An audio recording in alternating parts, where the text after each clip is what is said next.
Bonjour à tous, je souhaite poursuivre la lecture de l'ouvrage du docteur Crusoll, Vaincre douleur et stress, vous n'imaginez pas ce que la vitamine C peut faire pour vous. Nous en étions au chapitre numéro 2, la douleur. Il s'agit maintenant de la troisième partie. Nous allons voir tout d'abord le mal de dos. Le mal de dos peut aussi résulter de déplacements vertébraux et ou de contractures associées. Pour l'avoir éprouvé un certain nombre de fois, pour avoir cherché des praticiens capables de me soulager, essayé l'acupuncture, les manipulations, les antalgiques, le plus souvent sans succès, ce ne fut que quand deux de mes amis, le docteur Dominique Gignot, vétérinaire, et un éthiopathe de Caen, le docteur Dominique Linglin, intervinrent, qu'enfin j'avais trouvé la solution ostéopathique rapide et efficace. Chacun d'eux était capable de me soulager en un tour de main. Personne n'a mieux résumé notre thèse sur la douleur que le professeur Dominique Gignot, ami, vétérinaire, ostéopathe, sculpteur, chercheur, auteur. Citation de ce monsieur. Nous avons un coupable qui se cache et une victime qui hurle. C'est ce qu'il me disait en me libérant en quelques instants d'une douleur incapacitante de l'épaule, qualifiée de périarthrite, j'ai connu ça aussi, qui durait depuis 15 jours, pour laquelle j'avais vu un praticien qui, pendant 1 heure, s'escrima à l'aide de toutes ses connaissances, acupuncture, ventouse, manipulation, etc. Malgré tous ces efforts, mon épaule et mon bras étaient toujours inutilisables et la douleur persistait. Lorsque mon ami Gignot intervint, il ne regarda ni ne toucha mon épaule, tant mieux, car même le contact sur la peau était insupportable, et en quelques instants, il me remit en place quelques vertèbres, et instantanément la douleur de l'épaule s'évanouit. Quel délice! J'attendais souvent 1 heure ou 2, car il exerçait dans un centre vétérinaire de la région parisienne sur les douleurs articulaires de chevaux de course de Grand Prix, et s'excusait de cette attente en me disant « Je ne mélange pas les espèces ». Mais le fond du problème se trouve aussi, et peut-être surtout, dans la carence du facteur C, qui provoque une faiblesse de tous les tissus conjonctifs, et en particulier des disques intervertébraux, qui n'ont plus la consistance pour assurer leur rôle, permettant ainsi tous les déplacements. On sait depuis toujours que la carence en vitamine C provoque non seulement la destruction de certains disques, mais également une faiblesse des tissus environnants. En encart encadré, la vitamine C est bien la solution décrite dans la littérature scientifique pour le mal de dos, qui résulte le plus souvent d'une faiblesse de carence des tissus conjonctifs constituant les disques intervertébraux. Sa consommation en quantité suffisante évitera dans une majorité de cas des interventions chirurgicales mutilantes et incertaines. Ensuite,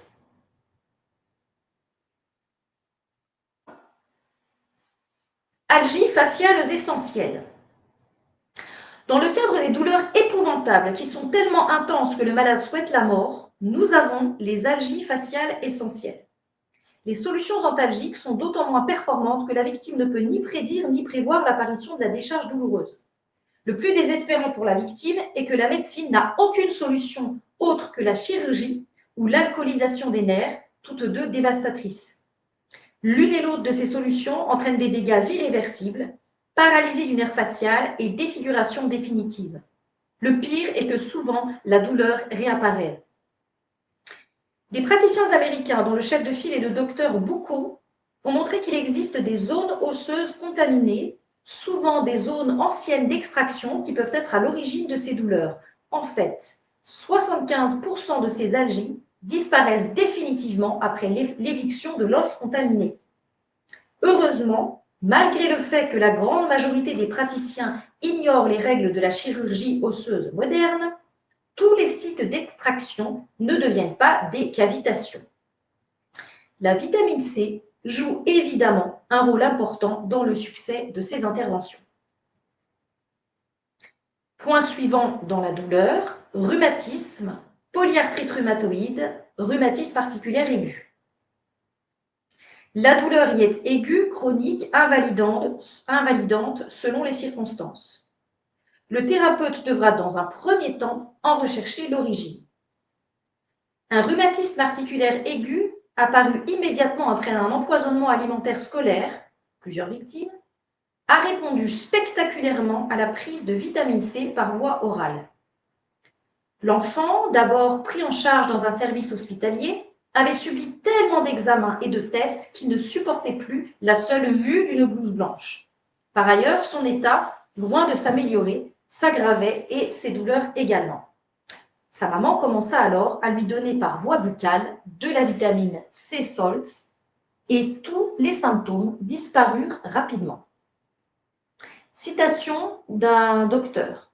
Récemment, j'ai décrit un cas de fièvre rhumatisme aigu qui devint rapidement intolérante au salicylate et présentait un très bas taux sérique de vitamine C effondré. La correction de la carence en vitamine C résolut rapidement le problème du patient.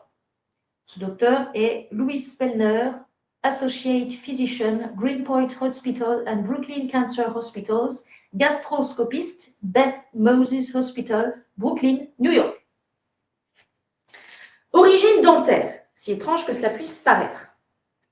Entre 1910 et 1923, après plus de 10 ans de recherche, le docteur Weston Price, assisté d'une équipe de 60 scientifiques de haut niveau, dont le docteur Mayo Clinic Rochester, écrivit un ouvrage en 2 tomes de 703 pages, monumental à tout point de vue, sur la responsabilité des infections buccales en pathologie humaine. Il y a 2 tomes d'un ouvrage qui s'appelle Dental Infection. Dental Infection Oral and Systemic et le 2e tome Dental Infections and the Degenerative Diseases. Alors après, il y a des photos. Première photo, calvaire d'un adolescent entre 13 et 17 ans. Là, il faudrait que vous achetiez le livre. Il s'agit d'une dentition. L'état de la bouche de cet adolescent est effrayant. De nombreuses caries sont présentes, ayant entraîné la mort et la gangrène des nerfs dentaires. Ces gangrènes ont elles-mêmes provoqué des lésions osseuses du maxillaire supérieur et de la mandibule. Cet adolescent a souffert le martyre pendant 4 ans, depuis l'âge de 13 ans jusqu'à l'âge de 17 ans, malgré tous les soins médicaux, médicaments et antalgiques. Alors, vous allez voir la photo de cet adolescent. C'est en noir et blanc. Évidemment, on ne voit pas très bien. Ça donne tout de même une idée. Et ça, c'est après l'injection de vitamine C. Vous allez voir. Il hurlait de douleur pendant des heures. Malgré tous les soins, etc., incapable de bouger, il passait la majorité de son temps allongé dans ce lit que vous voyez, avec des supports pour les bras et les jambes et dans une sorte de camisole. En l'absence de traitement autre que symptomatique et de diagnostic valable, toutes ses articulations et ses membres se déforment. C'est parti des dents et ça va dans tout le corps. Sa mère souhaite qu'il meure, tellement la vie de son enfant est un enfer. Ce jeune adolescent, qui n'avait plus que la peau sur les os, avait sans doute un problème de susceptibilité héréditaire, puisqu'on pouvait retrouver chez ses 2 parents des épisodes de crise de rhumatisme aigu. Il eut la chance d'être pris en charge par le docteur Weston Price, qui était un expert en nutrition, aussi bien qu'en pathologie buccale. Le processus de détoxication buccale fut d'une extrême complexité. Le même jeune homme, quelque temps après que toutes les dents infectées et l'os malade eurent été nettoyés, a été capable de construire un modèle réduit d'avion, mais des déformations articulaires persisteront. Nous allons voir ensuite les douleurs cardiaques et vasculaires. Linus Pauling, de nombreux médecins, et particulièrement le docteur Rath, RATH, considèrent que la carence en vitamine C de l'organisme est à l'origine de la dégénérescence du système vasculaire. Nous avons reçu au centre médical un homme dont les jambes le faisaient tellement souffrir que toutes ses nuits étaient perturbées depuis des mois. Après sa première perfusion, toutes ses douleurs avaient disparu. Un autre patient, ancien tailleur de pierre portugais, ayant de sérieux problèmes respiratoires, mettait 2 heures pour gravir ses 5 étages avec un sac de course, vers une bouteille d'oxygène qui l'attendait chez lui. Il avait également une douleur violente dans le dos lorsqu'il se levait d'un siège et ne pouvait se verser à boire avec son bras droit. À la suite de 10 perfusions, il était capable de monter les 5 étages avec 2 sacs de provisions, lentement mais sans s'arrêter, et ses douleurs du dos et du bras étaient évanouies. Ensuite, écrit en gras dans un cadre du docteur Gilbert-Henri Clousson. Lorsque je vis Madame X, 3e exemple frappant, en consultation, Je n'acceptais de l'opérer qu'en présence de son cardiologue, car elle faisait régulièrement des alertes cardiaques. Comme d'habitude, je recommandais à Madame X de prendre régulièrement une dizaine de grammes de vitamine C chaque jour. 20 ans plus tard, je revis Madame X, bien vivante, qui me déclara que son époux lui préparait en cas d'alerte cardiaque un grand verre d'eau additionné de vitamine C, qui la calmait immédiatement. J'oubliais de lui demander des nouvelles de son cardiologue. Ensuite, gangrène des deux jambes. Donc on est dans les sous-exemples. Gangrène des deux jambes. Souffrant d'une artérite de deux jambes et d'une gangrène des deux jambes, un homme refuse l'amputation à la porte de la salle d'opération.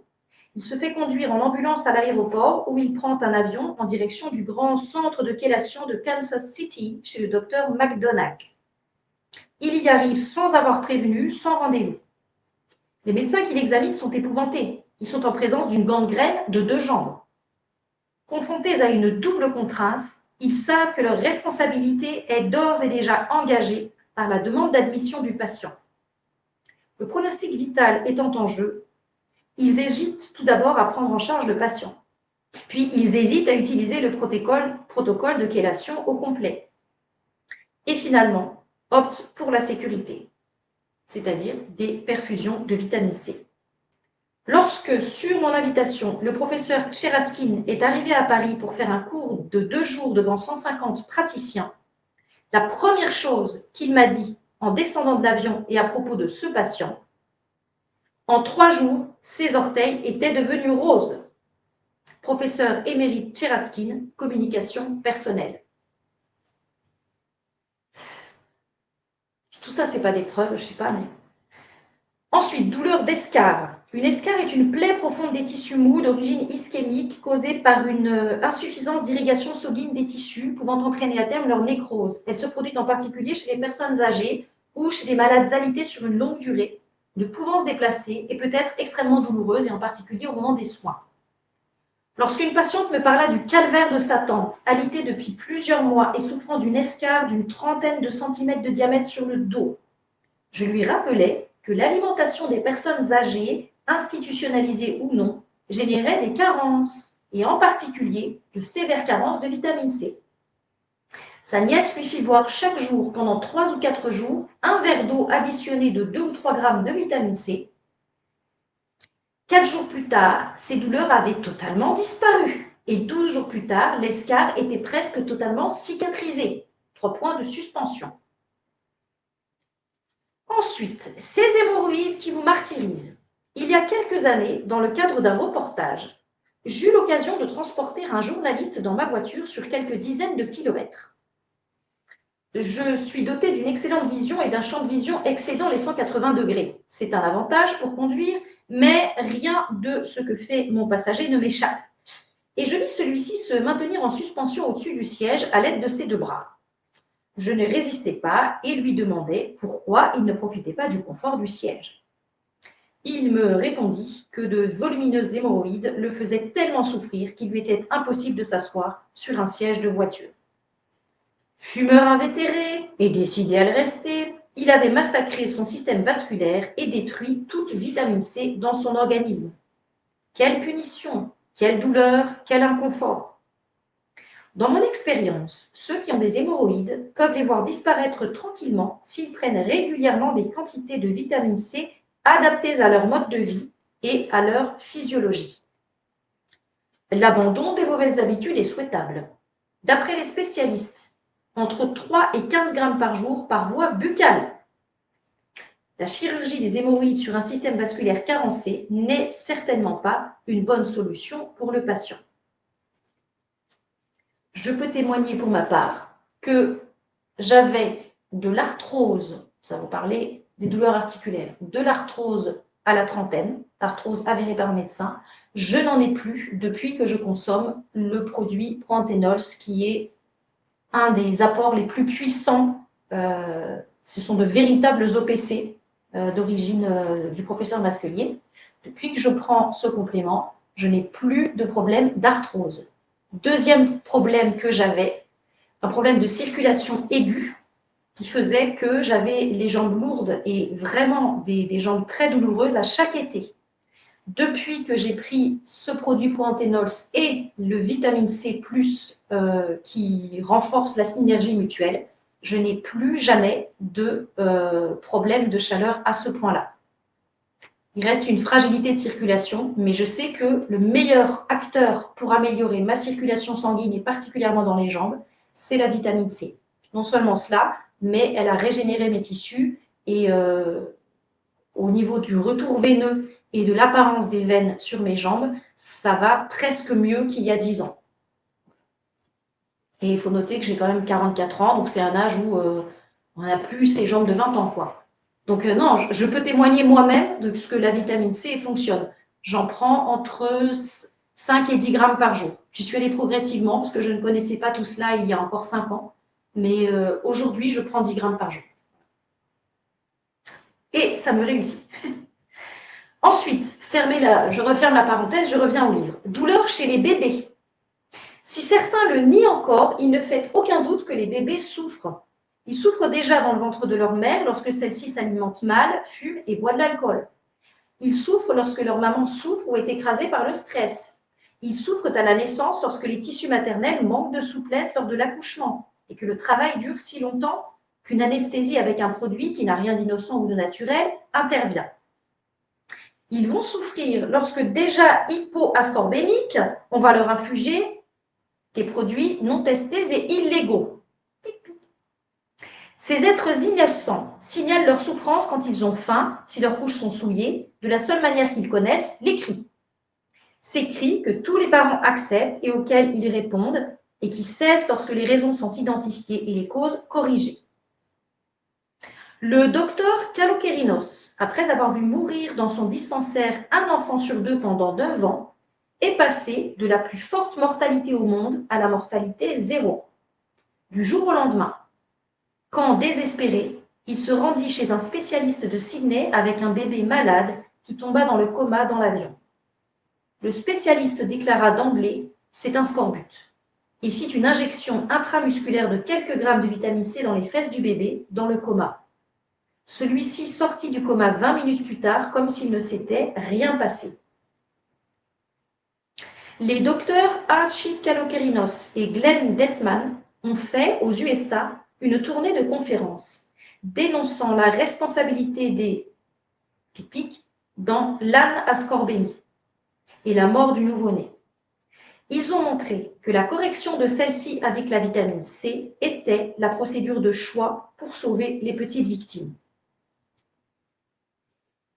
Le docteur Kalokerinos passa instantanément de la plus forte mortalité infantile au monde à la mortalité 0 par la simple utilisation d'1 gramme ou 2 de vitamine C par voie intramusculaire. Pour décrédibiliser le docteur Kalokerinos, le Conseil de l'ordre australien lui envoya un émissaire contrôleur. Fort heureusement, honnête, celui-ci rallia sa cause après avoir constaté la réalité des faits. Ils travaillèrent et donnèrent des conférences ensemble dans le monde entier. Et ensuite, il y a 6 pages de sources de tous ces faits. 6 lignes, pardon. J'ai pu, sur sa demande, aider le docteur Kalokerinos à se défendre contre les accusations absurdes et injustes du Conseil de l'ordre en lui fournissant des documents scientifiques. Comme souvent, ses membres font payer aux autres leur triste ignorance. Oserais-je vous dire que j'ai eu la chance de recevoir beaucoup de ces documents par mail de la part du docteur Crusoll lui-même. Je suis très honorée de sa confiance. Lorsque l'hôpital rendit son bébé paralysé à une infirmière en lui disant que tout avait été fait, qu'il allait mourir et qu'il refusait toute nourriture depuis plusieurs jours, je lui citais les travaux de Kalokerinos. Celle-ci injecta alors 1 gramme de vitamine C dans la petite fesse, posa la seringue, fit chauffer un biberon et le lui tendit. Il le termina d'une seule traite, un autre suivi et l'enfant se rétablit rapidement. C'est un beau et grand garçon maintenant. Les docteurs Kalokerinos et Detman avaient raison, merci à eux. On dit souvent que la vie ne tient qu'à un fil, rien n'est plus vrai. Mais la composition de ce fil, si elle est complexe, est parfaitement décryptable. Ce fil est composé de fibres dont chacune peut s'avérer être une condition essentielle et déterminante. Courage, rapidité d'action, connaissance, psychologie, conscience de l'ego des humains, conscience de l'intégrisme médical, conscience de la corruption ambiante et de la terreur des responsabilités. Dieu merci, très peu de mères ont entendu les horribles cris de souffrance absolue de l'enfant scorbutique. C'est vrai, je les ai entendus, s'est écriée une femme lors d'une de mes conférences, et dit-elle, je n'ai pas compris.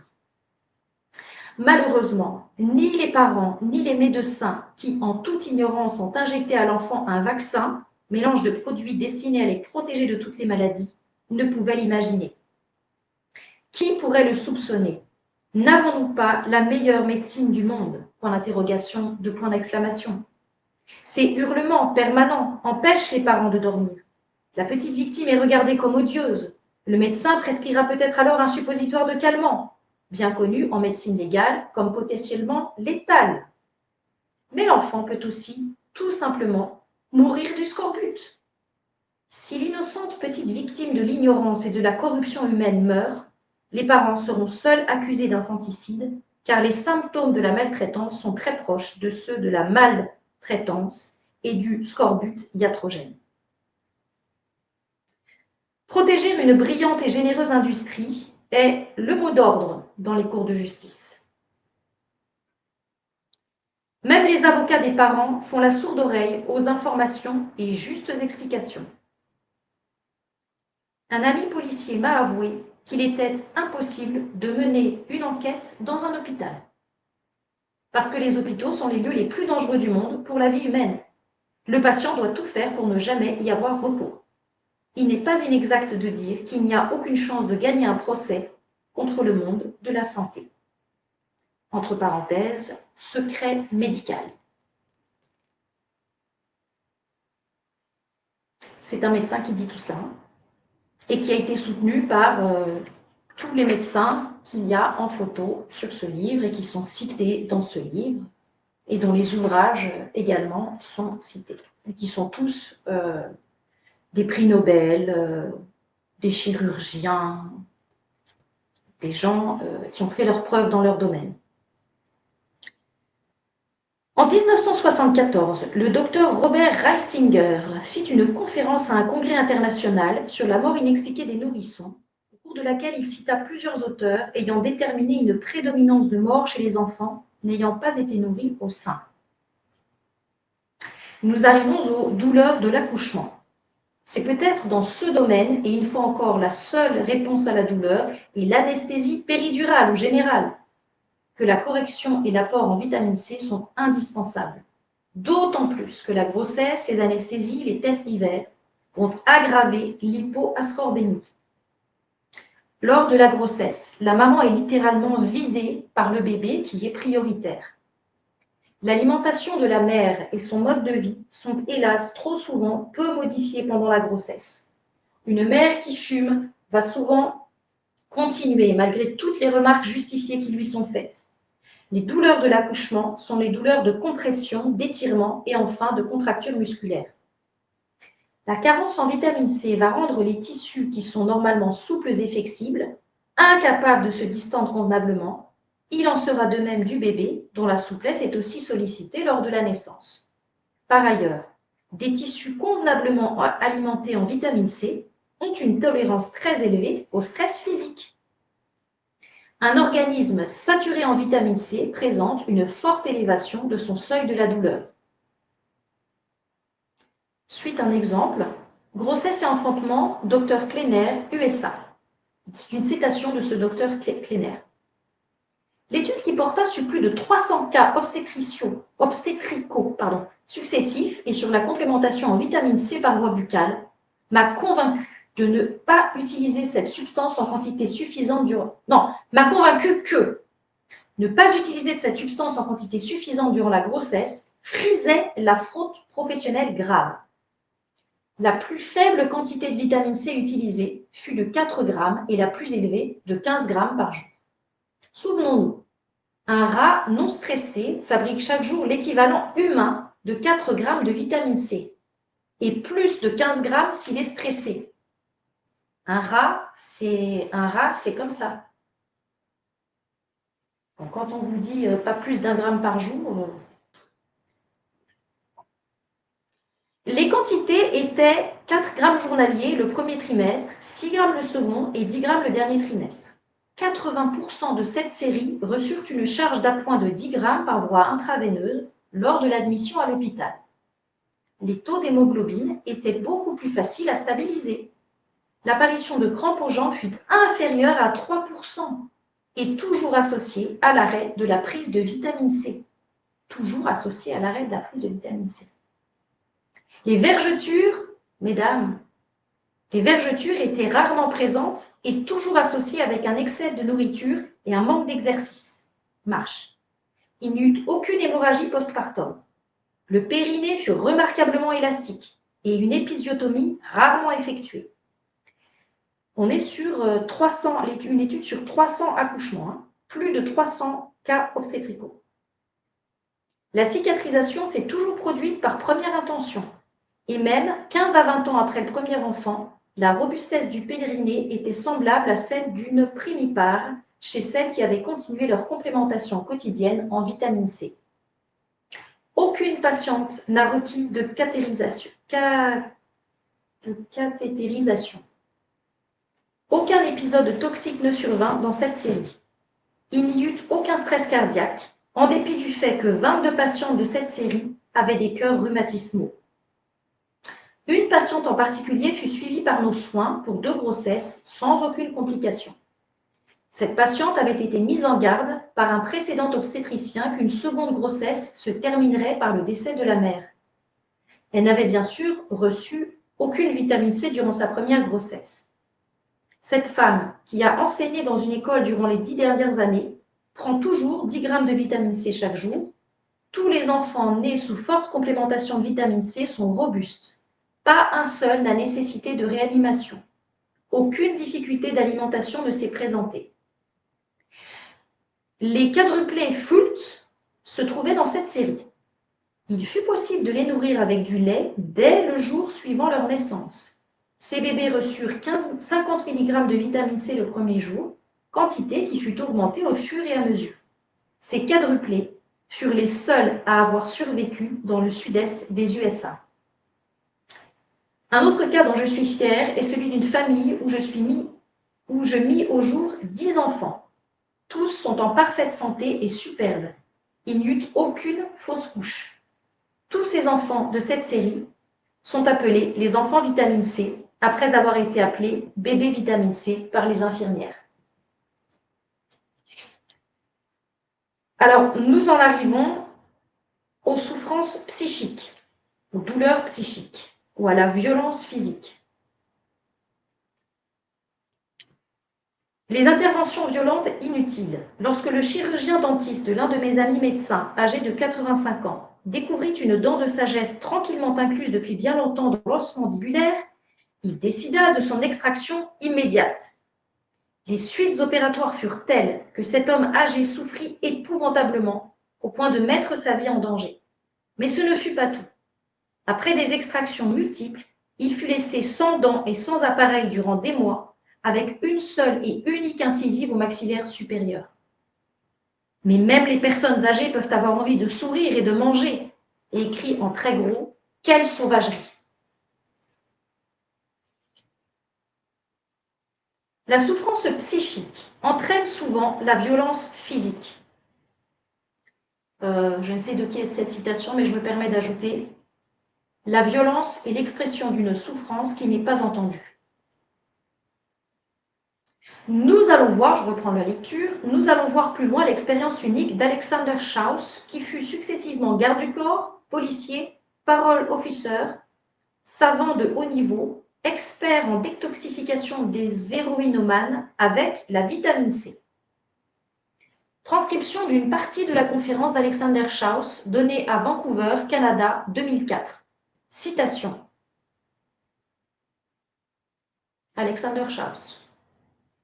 Un jeune garçon de 14 ans, déjà coupable de 25 actes criminels, ceux-ci débutant à l'âge de 9 ans, me fut amené menotté. Les parents étaient exaspérés, et moi aussi.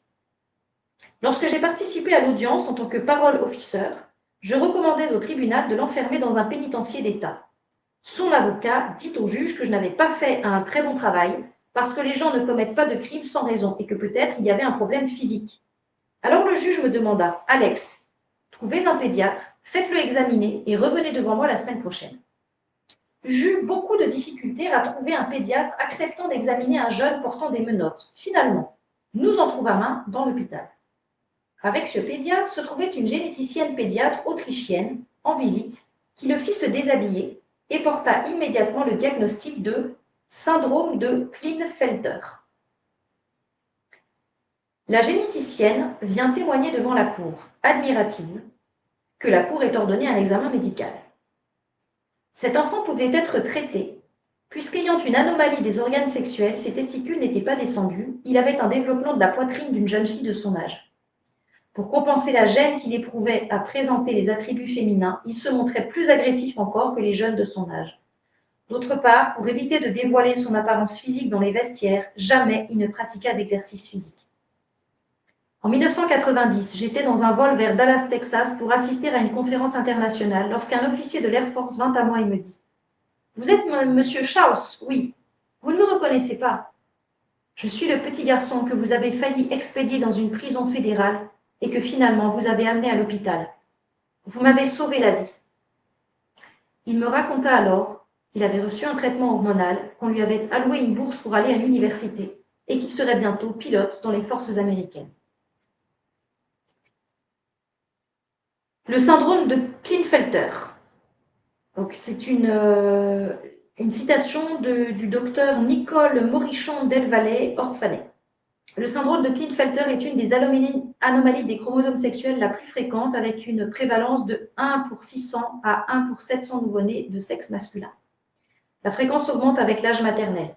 La stérilité par fibrose des tubes sémifères et de l'azoospermie sont la règle. Le diagnostic du syndrome n'est bien souvent porté que lors d'un bilan d'une stérilité. Le développement mental des sujets 47XXY est dans les limites de la normale. Il y a cependant un risque supérieur à la population générale de difficultés d'apprentissage, en particulier de la parole, du langage et de la lecture. La dyslexie se rencontre chez plus de 50% des garçons XXY. Voilà, fin de citation de la docteure Nicole Morichon Del Valle. Ensuite, douleur des morsures. Sachant qu'un taux suffisant de vitamine C dans l'organisme élève le seuil de la douleur, une morsure sera mieux supportée, tandis que le venin et les substances toxiques injectées seront immédiatement combattus par celle-ci si une quantité suffisante en est disponible, car la vitamine C est la substance capable de sauver la vie de victimes de morsures de serpents et aussi de la veuve noire, araignée mortelle.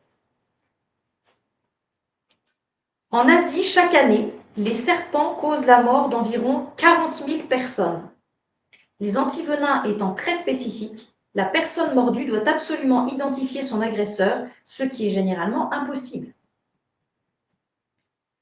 Un drame récent dans les journaux. En France, en novembre 2011, une jeune femme de 26 ans a été piquée par un scorpion qui s'était glissé dans une livraison de magasin Casa de Cabriès, dans la banlieue marseillaise. Depuis plus de 2 semaines, l'état de santé de Madame C.E.G. n'a cessé d'empirer.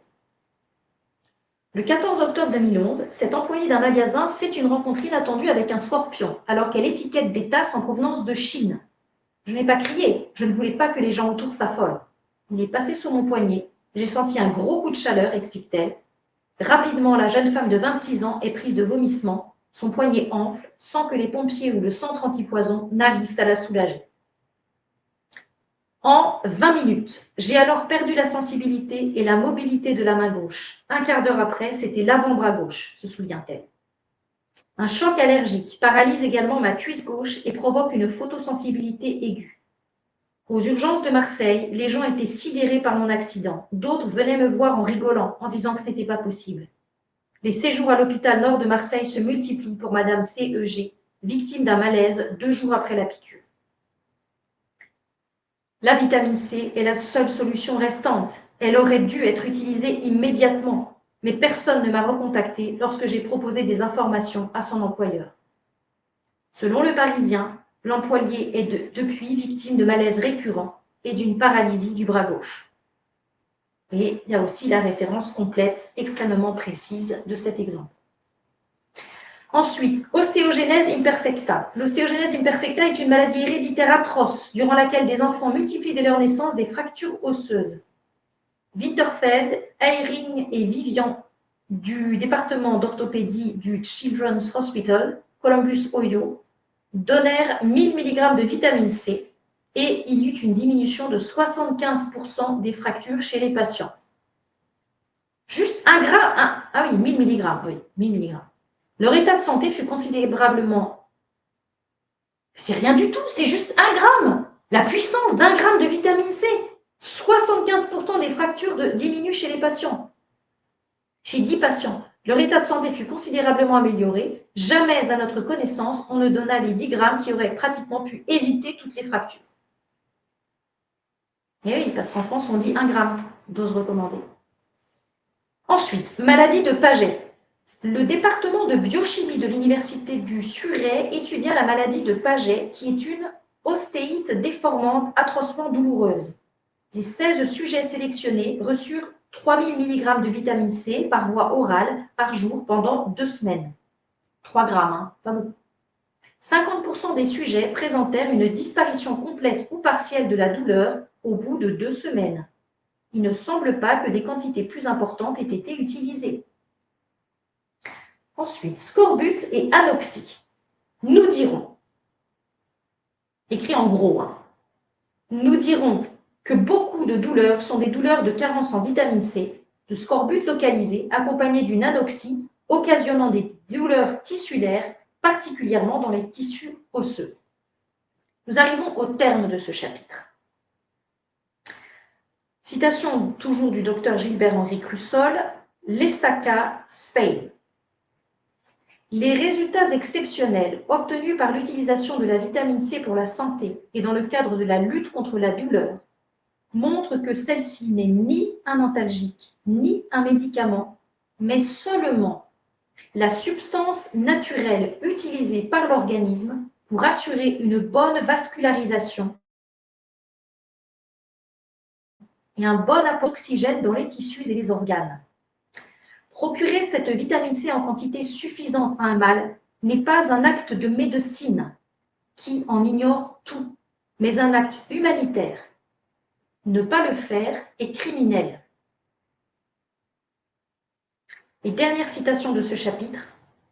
Si, comme en Nouvelle-Zélande et dans de nombreux autres pays libres, l'utilisation de la vitamine C par voie veineuse et buccale était enseignée et utilisée en France, la tentation de l'euthanasie par désespoir thérapeutique disparaîtrait. Fin du chapitre sur la douleur. Nous poursuivrons la prochaine fois avec le chapitre 3, le stress chez l'humain.